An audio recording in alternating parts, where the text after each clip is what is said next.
Okay. So what we're doing now is just a little bit of a conversation um, where y'all will be doing slightly more listening and we'll be doing a little bit more talking. But I think this is just going to be an opportunity for us to share our mind, share our hearts, because we have a lot on our minds. And for some reason, it's just a church thing. In general, there's always a communication barrier. It could be us, could be y'all, could be anything, but there is a communication barrier. And we want to recognize that, and we want to create spaces for us to be heard, for y'all to be heard, for us to be understood, for y'all to be understood. So that's what we're getting into. And we have Arvind and Mahi, who have graciously agreed to moderate this panel and make sure we don't lose it. No, we'll try not to lose it. No. Yeah, thank you guys for being open to do this. I think the whole idea was to create the space to be able to have these conversations with the church also, right?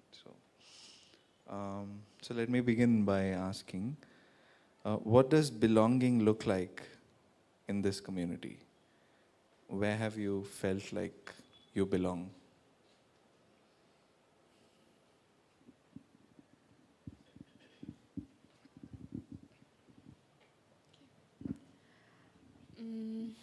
Personally, I feel like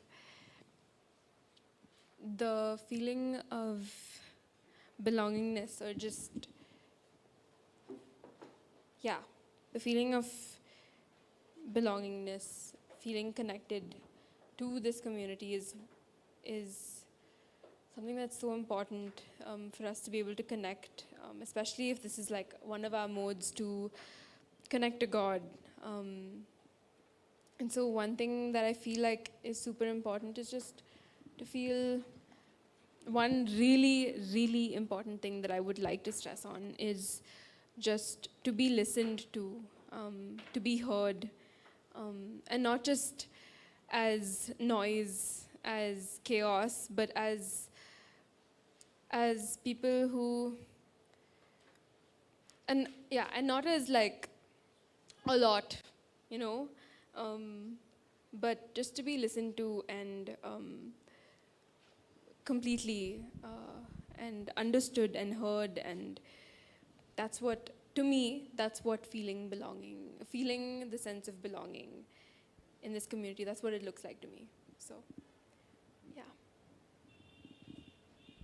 Thanks, Kelly.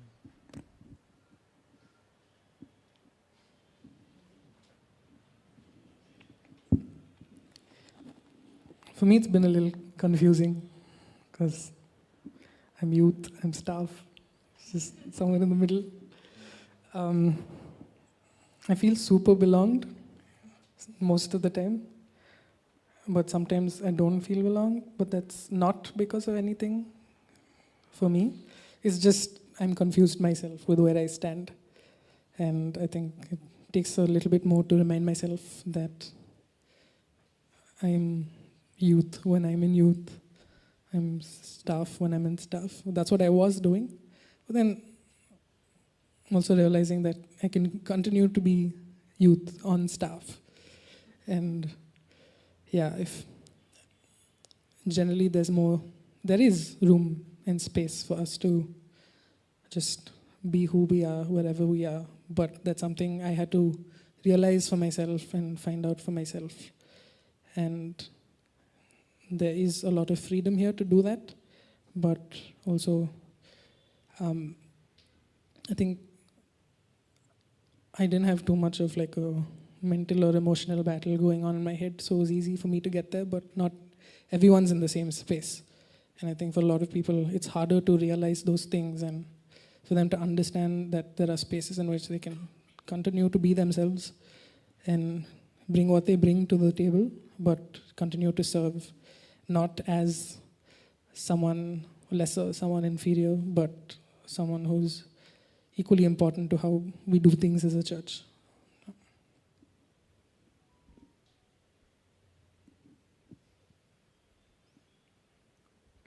Anyone else? Okay. Thanks, guys. So another question just in that same vein a little bit. What or why would church be a space where you would want to come with your struggles or questions or doubts?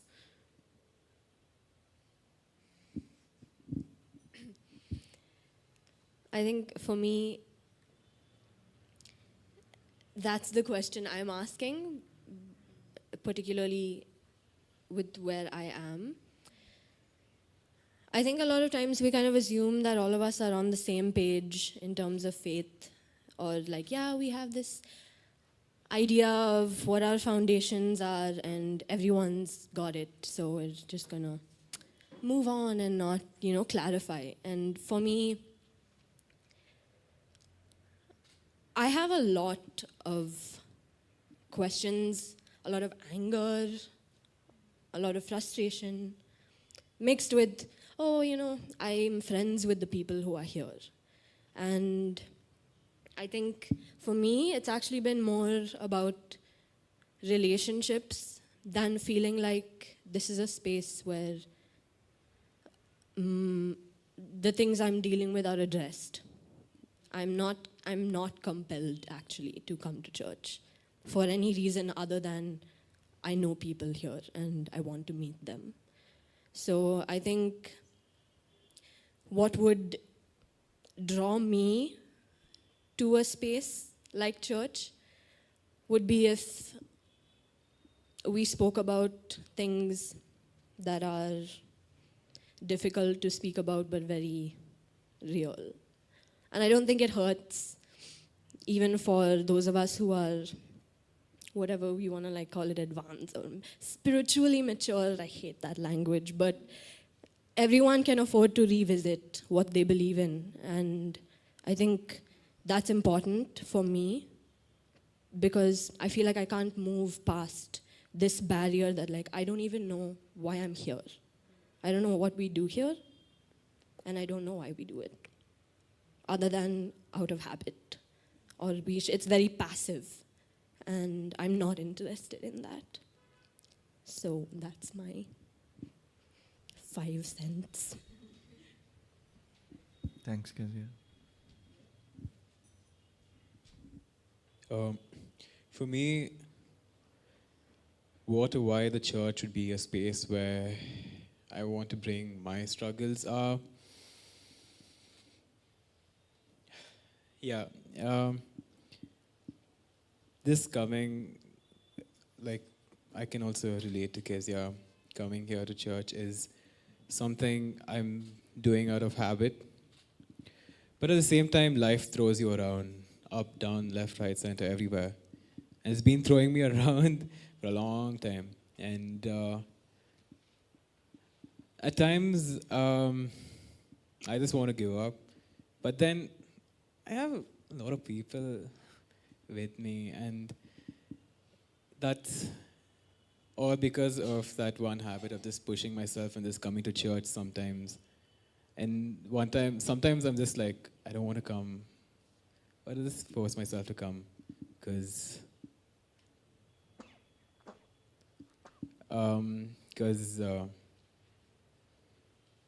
I just feel guilty that if I don't come this one time, not that God's going to do something to me, but I would feel so guilty. I don't know why. But the church has really been a really good space to remove all of that burden from my head, be who I want to be in church. At times, I just want to be quiet. Sometimes I want to praise and sing. Sometimes I just want to sit in the corner and not talk to anyone. I don't fall asleep.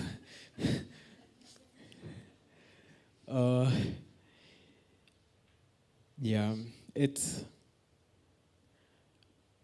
I just want, not that I don't feel accepted here. I do feel accepted here. I love every single person here.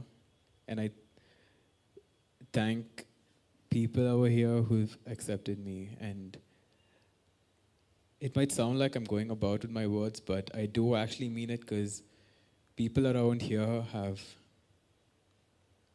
helped me grow. And yeah.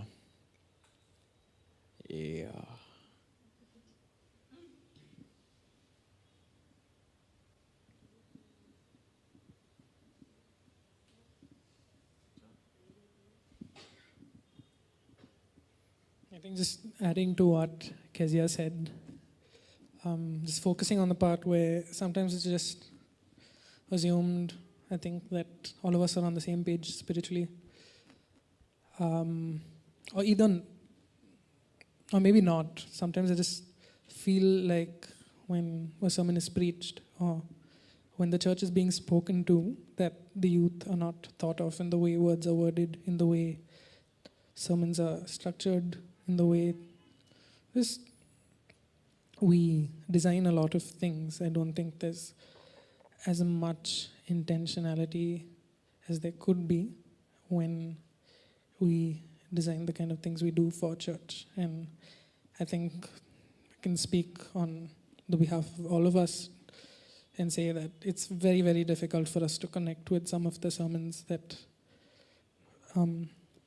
we've been having. And not to say that you all should dilute things, not to say that we don't like theology, but I would like to hear it as though you were preaching it to someone who's hearing it for the first time. I think, like Kezia said, it's fine for us to revisit all of those things. It's fine to be reminded.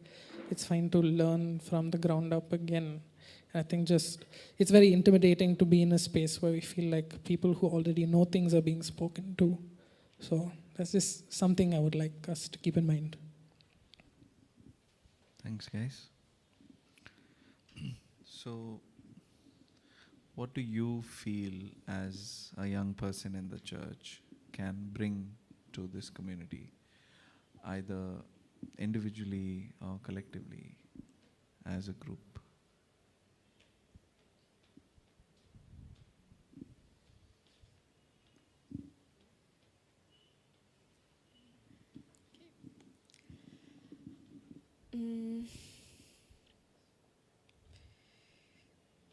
I think that, like, when we bring all of this to y'all, I hope that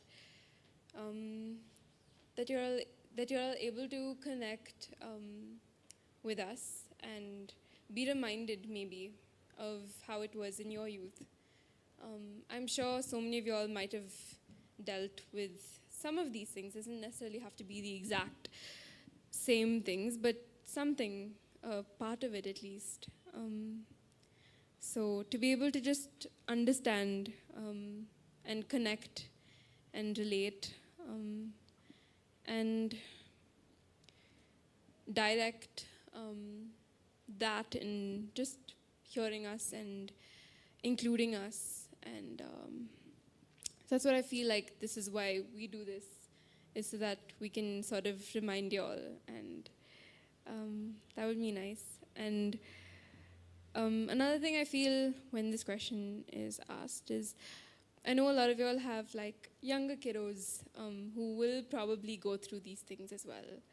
So just to be able to prepare yourself and to just know, to make it easier, to just know what can happen. And these are some things that I think a lot of us relate to. So, yeah. Yeah, I think similar. I think we can offer our questions when, yeah, I mean, questions are a pretty big deal, I think. So we certainly know how to ask them. And yeah, I think generally just by virtue of us being a different generation, we provoke. So we will provoke. That's what we have to offer. I think that's an important thing. I think it's important to be provoked. And we will make you think about your beliefs and how much you really know. and then we can talk, we can have conversations, and we can see that we're not so far apart actually, and we actually experience a lot of similar things, and that most of us are actually unregulated emotionally, and so we can acknowledge that and understand each other more, and yeah, see each other, I think. Yeah. We definitely bring a lot of energy and passion and fire. I think may not know how to channel it too well. So if that's something you all could be aware of and maybe help us with, because sometimes I felt like I've been expected to understand how to channel my own energy and fire when I didn't know how to, and be a presentable and appropriate version of myself for the space and for the situation. But yeah, I think it will, yeah, it does take a little bit of effort, I think, from both sides, for sure. But just to know and understand that we're just firecrackers that need a little bit of, yeah, throwing in the right direction. I guess, bad analogy, but you get what I'm saying.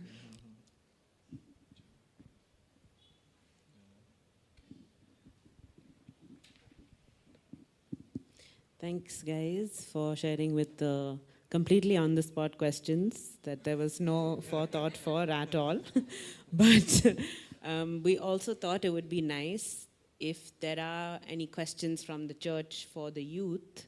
Maybe something they've said has piqued your interest, or maybe you were curious about something about them.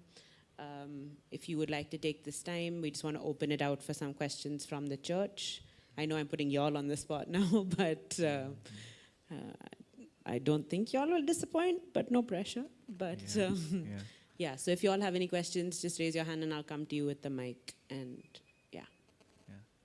We did ask them just this morning, so they were also put in the spot, if it would be okay that we offer the congregation also to ask anything that they like. So they've been very open. So here's your opportunity to do.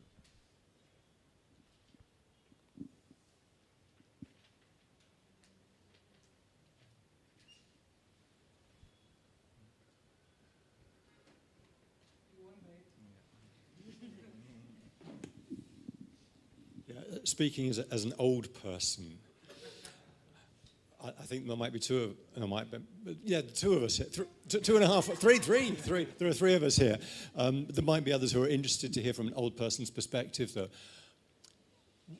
Are there areas where you think old people have actually just given up on something that they might have had as a spark when they were young, and have just compromised? Are there areas where you look and say, no, I don't want to fossilize like that? Are there areas where you think you can spot not just what you're bringing, but what the old people have lost or have compromised on? Yeah. Thanks, Eric. This might sound a little, I don't mean for it to sound harsh. I'm just going to say the first word that came to my mind. Dishonesty. And I don't mean lying to each other. I mean showing up not the way you are. Yeah, inauthenticity. I mean, whatever word you would like to use. We still have this, I'm going to church, so I'm going to pretend like I'm this kind of a person, and I'm going to use this lingo, and I'm going to say all this stuff, and I'm going to put a happy smile and not actually be happy. And I feel like that's something, it's something I've noticed because I struggle to then engage with that. I think that's the first thing. I think the first thing that came to my mind was, I think just a little what I spoke about earlier. I feel like the energy to hear and to listen has reduced. And I feel like that's just happened as you all, I don't know. But I think right now there's more energy into putting across your thoughts than receiving ours. And I think maybe that's something that we can all, I think, work on. And yeah.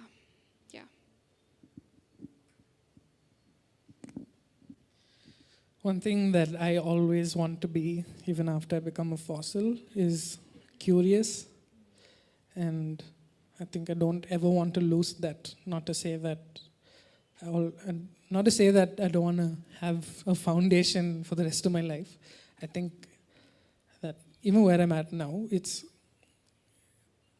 I do have a solid foundation when it comes to my beliefs, when it comes to just what I think about life and the people around me and God. But there is still room to be curious. There's room to want to know more. There's room to want to explore and understand what it's like for other people, listen to other perspectives.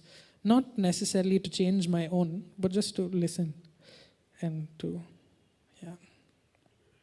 just that element of curiosity.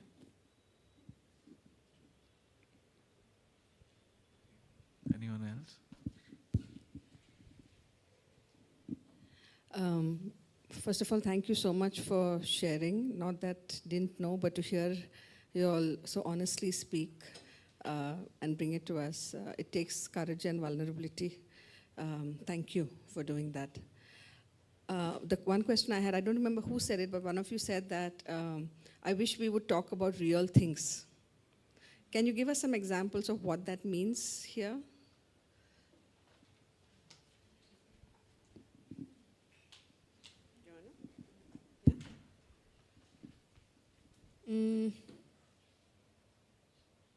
I'm trying to think of some example. I don't know what this would look like. This is very just my thoughts. But like, I think we have done a few series, but I want more in-depth, relationships. Relationships between like friends, partners, parents, siblings, whatever. I want us to talk about the actual things that happen in relationships. I want to talk about there's as far as abuse, and there's trauma, and then there's complacency.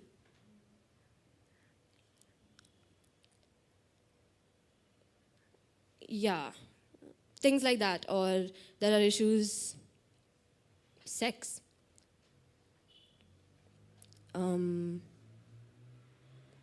Being a woman.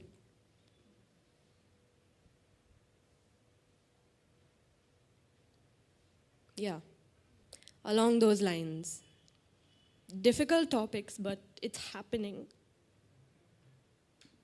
And like on being a woman, it's kind of difficult to just you come here and we just kind of speak about a lot of general stuff.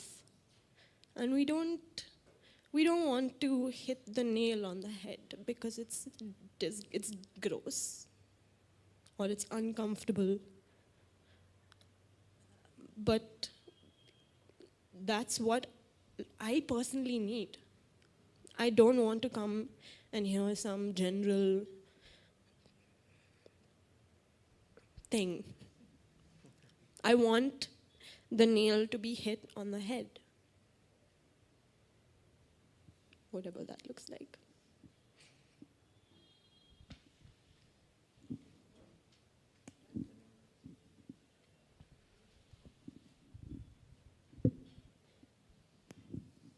Anyone else would like to? Hey, thank you, guys. I don't have a question, but I'd like to thank you guys for doing this because I don't know what you think that older people are mature in a spiritual way or not. I'm still there. I'm still trying to figure out. And I wish I had this kind of, forum or openness when I was your age. Just age physiological, I'm telling, but I'm still 18 and there. Thank you.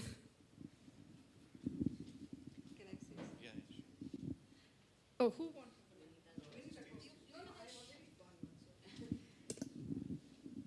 Yeah, guys, even I don't have a question. But yeah, thank you guys for being so honest, candid. I personally am guilty of a lot of things that you guys said, and I just wanted to acknowledge that here and take ownership for not listening, for not seeing, for not hearing y'all. And I'm so glad we hear this from y'all. And we struggle with all those things that you were talking about. It's not just yours, all of it. Everything that you mentioned is a battle that I've personally been battling. So you guys are not alone in this. We are together. And thank you for this candid conversation.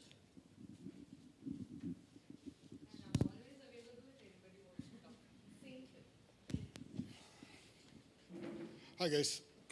So, firstly, thank you for being open. You know, it's not easy to do that.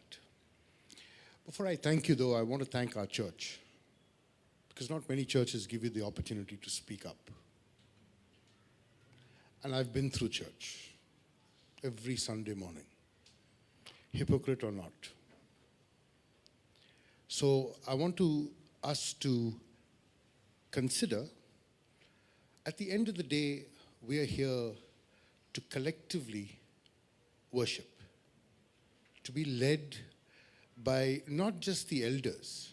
I don't see it that way at Wellspring, by everybody. And like you said, you have good relationships here. So it's a wonderful thing that, and we have to keep this in mind, at the heart of a church, any church, is Christ, is the Bible, is God, right? I want to ask you, and we want to hit the nail on the head. I'd love that as well.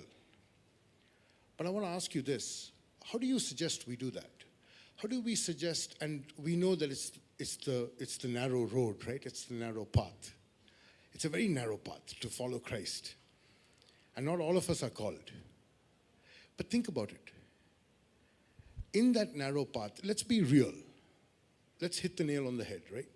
Let's start maybe with this conversation. How do we consider that narrow path, yet address all these issues? What are your thoughts on that?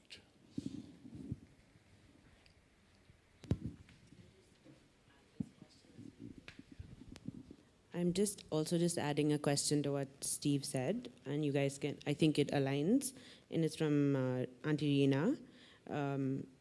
I think two things she said. One, taking off of part of what Vinita said, is that she wants to apologize and ask for forgiveness for all that was done as an older generation and all that they have not done, and for not being there.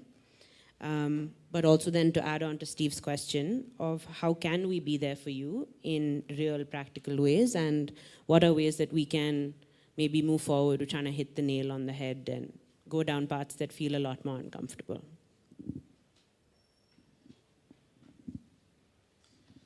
I think it's a couple of things. Firstly, to address Steve, thanks for that question, Steve. In my head, it's as simple as just getting real. I think the disconnect is what it is, because there's stuff we're feeling, thinking about, struggling with, and we don't talk about it in a way that ever actually addresses it in any real way. I think we tend to either look at the super spiritual parts of it or just touch upon it at a surface level. There have been times when we have gone deeper into stuff, but there, like Kezia pointed out, there are topics that we don't even talk about. I don't remember ever talking about it. And I understand that there are spaces elsewhere. There's spaces like home groups. There's spaces that exist because people have relationships. But again, and that is a fundamental part of church, but I think there is also a lot of responsibility on the pulpit to have these conversations, to talk about things that matter and mean stuff to us, and um, to address what Auntie Reena said. Firstly, thank you for just acknowledging that, for just being willing to say sorry. That's huge. And I think all of us really appreciate that. And for me, when I want to connect to someone who's older, I would like for there not to be the sense that I have to respect them because they're older. I love to respect people, but because they've earned my respect. And similarly, when I want respect, I want to have earned it. And I don't think age really matters when it comes to earning respect. I think the person that you are, the way you carry yourself, and how well you just connect is something that I greatly admire and would respect. And I think just to enter into a conversation feeling like I need to, there's already a dynamic, feeling like there's a sense of, okay, I need to talk to you a certain way, I need to, like at the end of the day, whatever you say goes, and you're the person with the answers, I'm the person with the questions. That may be true at some level, but that's not what the dynamic should be. I think we just want to have friends. We just want to have real conversations, real connections. And I don't want to see you as, I don't want to respect y'all and love y'all because y'all are older people. I want to respect y'all and love y'all for who you are. And I can only get to know who you are if you're being who you are entirely in fullness of whatever that means. So yeah, bottom line is realness, I think. Okay. Yeah, I think the whole intent of this exercise was also that this would be the beginning of a lot of these collaborative conversations, right? So once again, thank the church for opening this space up. What is beautiful is this is the beginning of a culture that we are trying to create, right, within the church. So, and it has started, and we hope to carry this on with one-on-one conversations, small group conversations, or maybe doing more of stuff like this. But to just answer that question about how can they help in practical ways, I'm going to speak on their behalf because I'm wearing a hoodie, so I'm a young person. Is also to actually not come across as having everything together as an older person, right? Just to talk about it in a family relationship dynamic. Like when a child, or I'm going to talk about me, like when I go to my parents, or when I have done that as a younger person.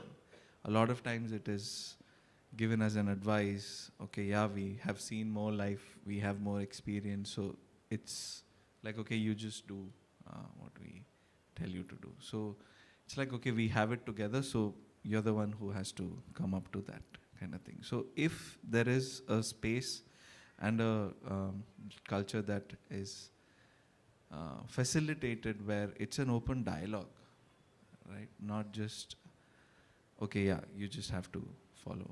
So to have that space is so critical, in my own opinion, and to not come across as, okay, we have the answers and things like that. Yeah. I just got reminded, when we're having those conversations, I don't think we actually expect you to give us answers. Like, that's one thing I forgot to say. We don't need you to, like, when I ask you, oh my God, what does this mean? I don't need you to actually come and tell me, like, this is what it means, and I spent 50 years, like, studying this, and I know. We don't want that. I mean, sometimes it's helpful if you have it. But, like, there's no pressure to know everything. We just want to talk about it. Like, we can just have a conversation. I can ask you, and you can be like, oh, I have no idea. But, like, we can have a conversation about it. Yeah, I just wanted to clarify. It's not about like giving answers and stuff. Yeah. You have something, Kiran? Yeah, okay. We will then have Zoe. No, just again reminded, and one thing I would like to touch up on is like what you said. Just when we do come to you, like sometimes there's this whole thing of like I know everything, and you don't, and I have gone through everything that you have gone through, but I don't think that is correct. So I don't, like Kezia said, I don't want answers. Sometimes I just want to be heard, and I want to be listened to. I want to share it with you all. And I don't want to have that rubbed in my face that I know everything you're going through. So I know exactly how this will work for you. Because I know it's not going to. And yeah. Thank you all. Thank you, church, for listening. I think you guys have brought up some really great points. And like Arvind mentioned, this is not a one and done situation. This is hopefully space for us to do more of these kinds of things, to be curious about each other, to listen to each other, to show up more authentically, to be willing to have hard conversations, to be willing to say, I don't actually know. Yeah, I think in an attempt to summarize a little bit, but there was so much more. So I really hope everyone has kind of walked away with something, but thank you. And we're just going to have Zoe up now to kind of wrap it up and share a short message for all of you as well.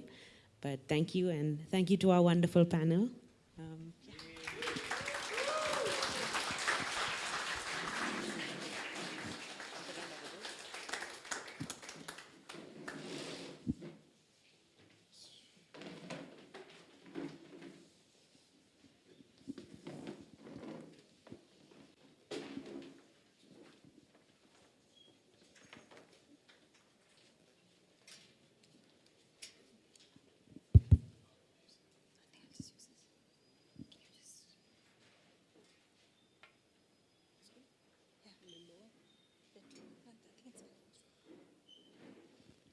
Okay, I want to start by saying thank you to those that were on the panel today and for your openness and your honesty. Those aren't easy things to talk about because at the very base of it, it's really difficult to articulate what it feels like when you're struggling with feeling like you belong, struggling with your faith, and wondering if your voice really matters here. But that's the point. These are real questions, and they deserve real space. What I want to do next is to just take a minute to reflect on all of that through scripture, through what we know about Jesus, about the church, and what it actually means to belong. Our theme today is belonging and acceptance in the church. Because if we're honest, a lot of us, especially young people, have walked into church and quietly wondered, do I really belong here? Or am I just filling a chair until I'm older? Let's start with Romans chapter 15, verse 7, that says, welcome one another as Christ has welcomed you for the glory of God. The church is supposed to be a place where everyone belongs, not because we look the same or we sound the same or we think the same or even because we have the same level of faith. It's because Jesus welcomed us first. Jesus didn't wait until we had our lives figured out to welcome us. He invited fishermen, he invited outcasts, the curious, the broken. He said, come. And that's the kind of welcome the church is called to live out for every age, every background, and every stage of faith. That includes young people, and that includes us. Belonging in the church isn't something we wait for when we're older, it's something Jesus offers us now. The verse that's often quoted to youth and for youth comes from Paul's advice to Timothy before he leaves for his mission. Paul says, "Don't let anyone look down on you because you are young, but set an example for the believers in speech, in conduct, in love, in faith, and in purity.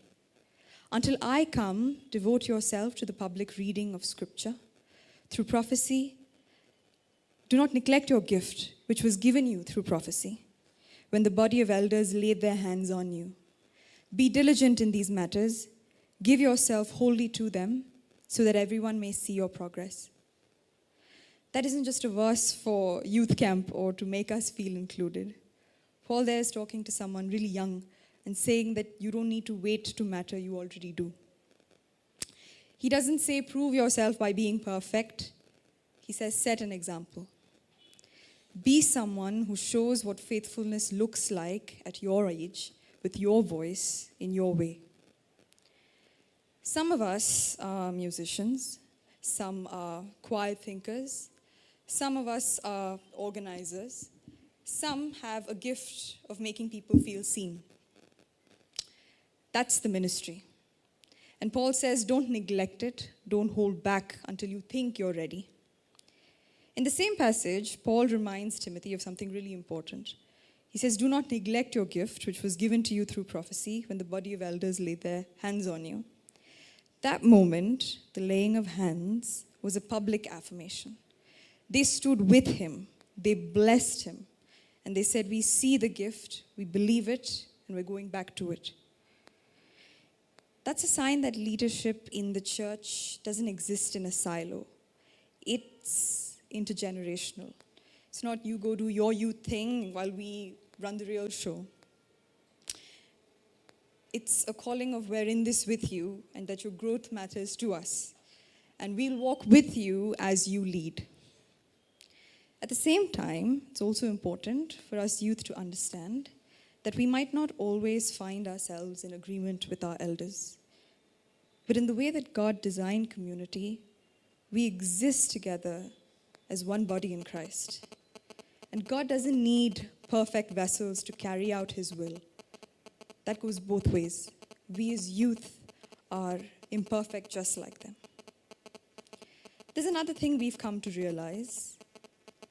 Most of the struggles we face as youth, the hurt, the confusion, the doubts, the pressure, all of it isn't new. None of it is new.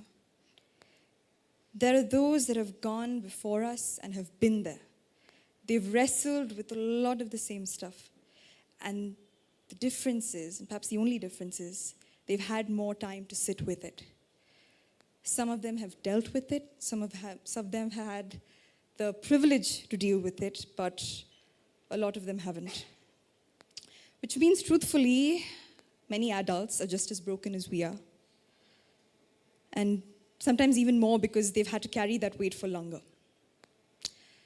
But what if that is the middle ground?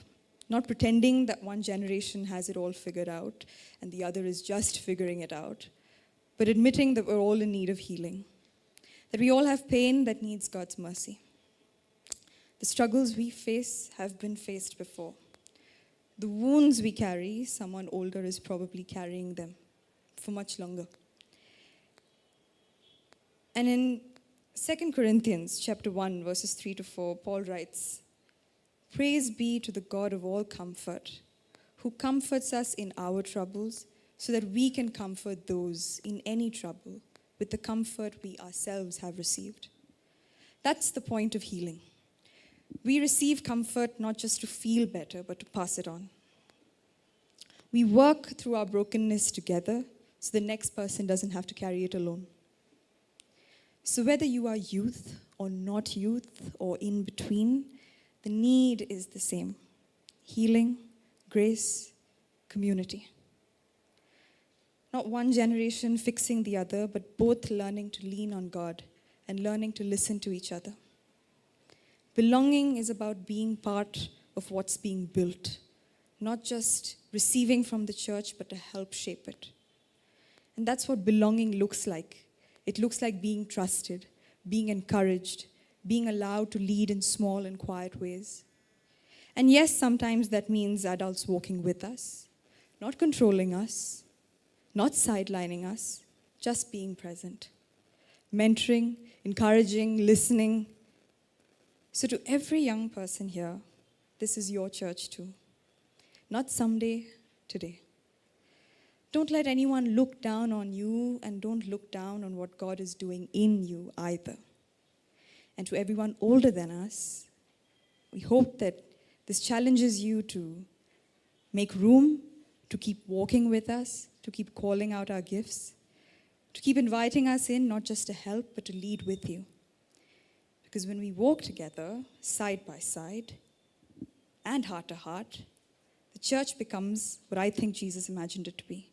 A family, a home, a body where no one is too young, too old, too late, or too far.